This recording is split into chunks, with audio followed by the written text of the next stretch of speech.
I know you've been fielding calls from clients all weekend long just about this race and the different shifts in it. I want to ask, is it priced in lawmakers coming back to Capitol Hill, not only talking to each other, but actually having more availability to talk to the press, and what might come out of that? So, Frank, the way I'm viewing this is that in D.C., people with power like to keep power. And we are on a collision course with congressional Democrats in the Biden campaign. So throughout this week, I do think there's going to be this groundswell of Democrats on Capitol Hill who fear the fact that Joe Biden could very easily lose this election in November and drag down the House and Senate with him. And so as we see that, my expectation is there is going to be a more pricing in of a potential departure of Biden. But Biden, in that interview with ABC, Biden over the weekend is adamant about sticking in. And so which part of this works out is really as close to a toss-up as we could see.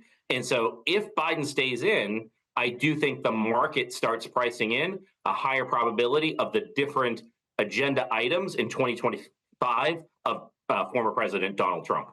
All right, so you mentioned those different agenda items, and this is something else in your notes that you said you've been getting a whole lot of calls on. It's tariffs. So according to the Trump campaign, President Trump himself, he says he would put a 10% tariff on everything in the world besides that comes from imports besides imports from China, and then a 60% tariff on imports from China. When you're talking to clients, what are they concerned about? And are you hearing people basically ask about their portfolio in relation to this in particular?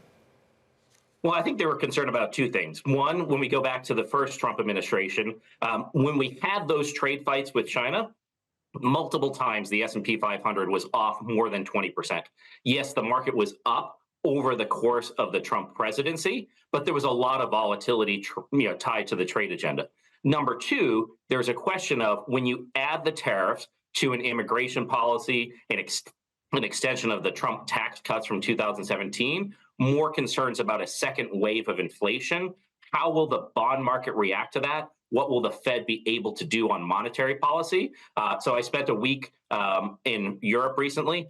Europe is very concerned about a potential trade fight with a Trump administration. Clients here in the United States are concerned about what is the rate path, what is the ability to get this done. There's what you want to get done, and what the market might let you get done is increasingly the conversation here at Raymond James. All right, so tariffs are a key issue not only for the election, but for the markets. One other thing that's obviously a key issue are tax cuts. The Trump tax cuts brought the corporate rate down to 21%. What are your clients saying to you about their concerns about that tax rate, not only for corporations, but also for individuals? Yeah, so the Trump campaign has said they'd like to reduce that 1% more and add a new provision to the 2017 tax cuts, which is removing taxes on tipped wages. So the cost of extending all of this is increasingly getting higher and is about $5 trillion. And so when we look at the debt and the deficit of where it is, increasingly what we get questions from clients here at Raymond James is, well, Republicans might want to be able to extend those tax cuts out, but will the market allow them to spend another $5 trillion next year?